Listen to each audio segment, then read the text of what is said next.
Olá, pessoal. Espero que todos estejam bem. Vamos começar mais uma aula, né? A gente vai aprender sobre manipulação de string. Lembrando que esta aula faz parte de uma série de aulas com objetivos de capacitar o jovem que queira se ingressar na área de tecnologia como desenvolvedor de software. Então, queremos aprender nessa aula. Primeiro, a gente vai ver o nível de complexidade dela, né? A gente vai passar por manipulação de strings, né? As funções de strings, formatação de strings e a gente faz a conclusão. Bacana? Então, esta aula ela tem o objetivo de demonstrar de uma forma superficial, né, os conceitos fundamentais para quem pretende começar a carreira de desenvolvimento de software. Não é objetivo desta aula nos aprofundar e preparar o desenvolvedor para ter total domínio em ser um especialista na carreira de desenvolvimento de software, beleza? Manipulação de strings, né? Que nada mais é que um conjunto de técnicas, operações e funções utilizadas para trabalhar com textos dentro de um programa. Uma string nada mais é do que uma sequência de caracteres, letras, números, símbolos e espaços, que representam informações textuais, como nomes, frases, e-mails, né? Endereços, códigos, ou até mesmo mensagens exibidas a usuários. Quando programamos, frequentemente precisamos alterar, analisar, dividir, formatar ou reconstruir textos, né? E isso é o que chamamos de manipulação de strings. A manipulação de string é fundamental porque a maior parte das informações com as quais o software trabalha está em forma de texto. Ela é essencial em praticamente toda a área de programação. Uma string nada mais é do que uma coleção de caracteres. Assim, podemos acessar caracteres específicos ou um intervalo, né, do caractere de uma string como se fosse uma lista. Observação, né? Para string também o índice começa em zero e podemos usar índice negativo, né? Então, eu tenho uma variável aqui que está recebendo um nome, né? E ao executarmos essa variável, né? E a gente obtém no seu primeiro elemento, né? Na primeira posição, a letra A. Então, eu consigo percorrer a string, né? Buscando elemento a elemento, ok? Para sabermos o comprimento de uma string, né? Ou seja, quantos caracteres ela tem, incluindo espaços, pontuações, usamos a função len, né? Quando eu executo, por exemplo, essa função len, ele me dá a quantidade de caracteres que tem dentro dessa variável nome, ok? Podemos também percorrer cada caractere de um string, né? Com o laço for, né? Porque as strings, elas são objetos inteiráveis, ou seja, eu consigo inteirar, né? Fazer uma inteiração, né, com cada elemento de uma string, né? Então, eu percorri aqui cada elemento da string e pedi para dar um print em cada volta do laço e ele exibiu uma lista, né? A-N-T-O-N-I-O na sequência aqui, né? Agora, apesar de parecer como uma lista, né? As strings, elas não têm exatamente as propriedades de uma lista, né? Por exemplo, nós não podemos alterar caracteres individualmente, né? Quando, por exemplo, eu atribuir André a essa variável, né? A string André, se executarmos o código abaixo, né? Tentando fazer uma alteração em uma posição da string, né? Eu vou receber um erro, né? Quando eu executo aqui, por exemplo, deu um erro, né? Ou seja, não é suportado, ok? Então, mas nós conseguimos alterar caracteres ou palavras com outro método, né? No caso, a gente vai usar o replace, né? O replace ele tem a função, né? Por exemplo, eu vou atribuir André Picolé, vírgula, né? A esta variável nome. E quando eu executo, utilizo a função replace, né? Nome.replace, eu estou substituindo onde estiver o E maiúsculo por esse E pontinho, pontinho, pontinho, ok? Quando eu executo, percebam-se que ele André Picolé, onde tinha um E, ele substituiu por E. Mas eu consigo também até delimitar quantas vezes irá fazer o replace, né? No caso aqui, eu defini que até 2 vezes, né? Ou seja, ele vai pegar o E e vai substituir onde encontrar 2 vezes, ele vai fazer a substituição. O restante ele vai deixar inalterado, né? Olha só, André Picolé e o os 2 E finais aqui, ele não executou, ele manteve somente o das 2 primeiras palavras, ok? Podemos transformar também uma string em uma lista de caracteres, explicitamente usando a função list, né? Ou seja, eu estou convertendo uma string numa lista, né? E atribuindo a essa variável lista. Quando eu faço isso, né, e executo a variável, o output retorna o quê? O conteúdo dessa variável nome, né, no formato de lista, ok? Eu posso, assim, então, alterar um elemento de uma lista, né? Ou seja, eu posso, na posição -6, né, de trás para frente, contando 1, 2, 3, 4, 5, 6, eu consigo, por exemplo, fazer essa alteração aqui, né? Colocando o conteúdo pontinho, pontinho, pontinho na posição -6, né? Ok? De trás para frente. 1, 2, 3, 4, 5, 6, né? Um outro exemplo, né, do uso é do join, né, para juntar os números de uma lista em um único número, né? Por exemplo, eu tenho uma lista, né, que está recebendo cada elemento 2, o 0, 2, o 0, e eu quero juntar isso tudo e transformar numa string.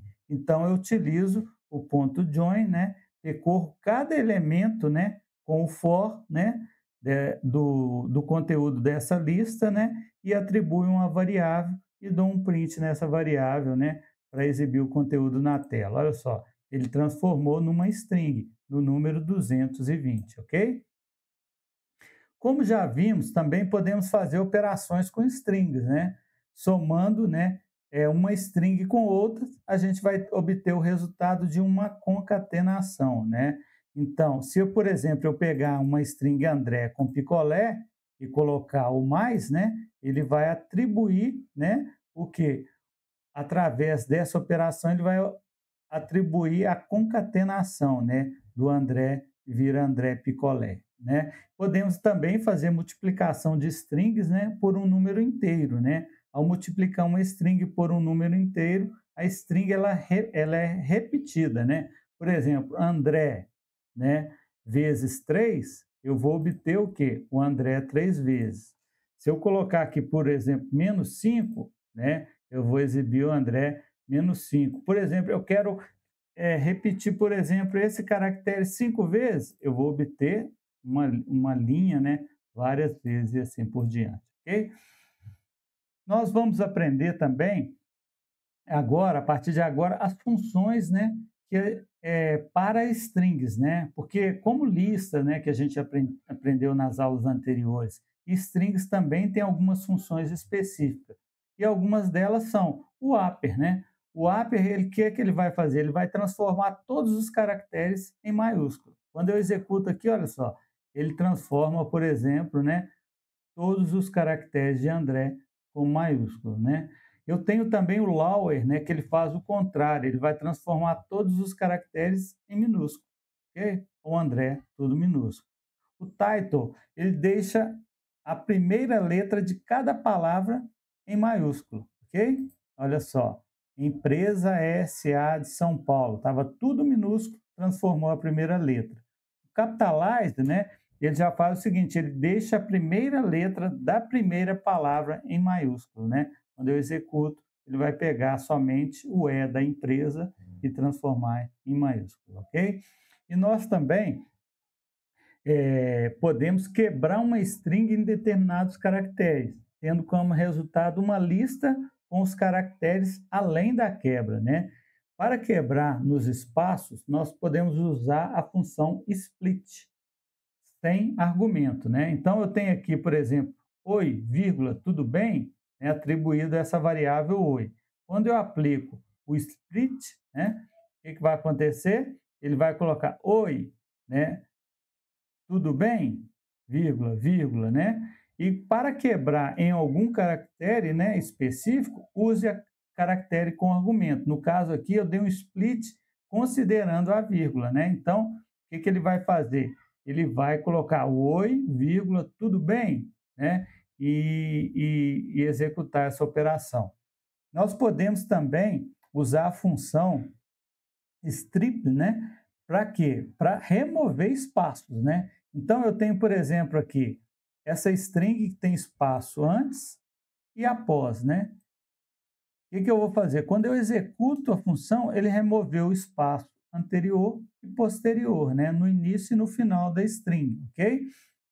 E agora, porém, essa função strip, ela não remove no meio, né? Para isso, eu vou ter que usar um outro recurso, né? Por exemplo, aqui, usando, ele não consegue remover, né? O espaço do meio, né? Eu preciso tirar o espaço usando a função join, né? Ou seja, onde tiver um espaço em branco, né? Eu vou executar e vou remover com a função join, né? E conjugado com a função split, ok? Que eu posso fazer também, né? Eu posso dar um replace, né? Eu posso, por exemplo, colocar esse argumento onde estiver um espaço em branco, eu vou trocar, né, por sem espaço, né, entre aspas, né, e vou considerar para manter o -1 apenas um espaço, né, na frase. Quando eu executo essa função, né, do replace, né, ele vai estar substituindo onde tem espaços, né, por um único espaço, que é o que eu determinei aqui, ok? Então, tem outras funções também interessantes, né, que é para a gente separar dígitos, letras alfanuméricos, né, espaços, enfim, caracteres especiais, né? E eu criei, por exemplo, aqui, como exemplo, né, uma frase. Ele disse: vamos nos encontrar às 13 horas, porém eu quero separar cada caractere dessa frase, em números, em letras, em pontos, né? Então eu vou percorrer num for, né, num laço, né, pegando cada caractere e verificando. Esse caractere, o tipo dele é dígito, né? O tipo dele é alfa, né? É letra, e por sim a gente vai adicionando em cada variável, cada lista, né? Aqui exibindo na tela no final. Quando eu executo, por exemplo, esse bloco de código, vocês vão perceber que os números foram para a variável, deu um print no número, as letras foram separadas no print de letras e os pontos foram separados, né, aqui no finalzinho, né? Então, pessoal, a formatação de string, né? Também podemos formatar string. Isso pode ser super útil, né? Tanto ao receber dados do usuário, quanto ao exibir dados para o usuário através da função print, né? Um dos usos mais legais do format é para exibir a string já formatada, né? Imagina, por exemplo, a gente quer exibir uma data no formato dia, mês e ano, né? Com 2 caracteres e 4 caracteres, né? Em situações normais, né, o dia, mês, né, inferior a 10, né, ele aparece com apenas um dígito, né? Ele não acrescenta o 0, né? Porém, podemos especificar no format, né, que gostaríamos de representar um inteiro com 2 dígitos. Por exemplo, 01, 02, 03, né, preenchendo com 0 dígitos em branco, né, à esquerda, né? Então, nós temos aqui, por exemplo, né, uma variável que está recebendo o dia, outra que está recebendo o mês, a outra que está recebendo o ano, né? E a gente quer apresentar isso, né, esse resultado, né, por exemplo, nesse formato aqui, né? 01, 02, 2020, né? Então, quando eu utilizo o format, né, o símbolo D, ele indica que estamos apresentando o número inteiro em base decimal, que é o dígito de 0 a 9, ok? Quando a gente utiliza o Dzinho aqui, ok? O símbolo 2 e 4, né, indica, respectivamente, 2 dígitos ou 4 dígitos. Então, tem 2 dígitos, 2 dígitos, 4 dígitos. O símbolo zero, ele já indica que se faltar dígitos, né, os espaços devem ser preenchidos com zero, ok? Então, quando eu executo, por exemplo, essa função aqui, ó, olha só o resultado, 11/12/2020, ok? 11/12/2020, ok? Imagine também que você queira exibir um valor monetário, por exemplo, o preço de alguma coisa, né? Utilizamos o float, né? Pode ser que o seu resultado tenha apenas uma casa decimal no final, né? Mas se tratarmos de dinheiro, sempre queremos mostrar as duas casas decimais, né? Usaremos o format, né, para representar essas duas casas decimais. Por exemplo, 1500,5, né? Eu preciso formatar para que o final, né, os centavos aqui, vamos dizer assim, esteja em decimal, né? Então, nesse exemplo acima, né, quando eu utilizo o format, né,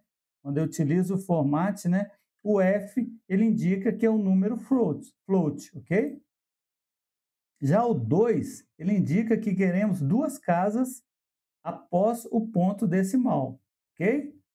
Note que a função não apenas descarta as casas excedentes, e sim arredonda o valor corretamente, conforme no exemplo aqui embaixo. Olha só, 1.500,5678. Ele colocou 1.500,57. Ele arredondou, né, esse finalzinho e aplicou, por exemplo, o R cifrão, né, e colocou duas casas decimais, né, no final aqui. Bacana? Entender, então, a gente concluindo, né? Entender e dominar a manipulação de string é essencial para qualquer programador, principalmente os iniciantes. É uma habilidade que aparece em quase todos os programas, desde os mais simples até os sistemas mais complexos. E permite ao desenvolvedor transformar dados brutos, né, em informações úteis, organizadas, formatadas e prontas para o uso. Quanto mais você praticar, mais natural vai ficar e melhor será a sua capacidade de criar software inteligentes e eficientes. Bacana? Por hoje é só, agradeço o tempo de vocês, né? E até a próxima aula. Bacana?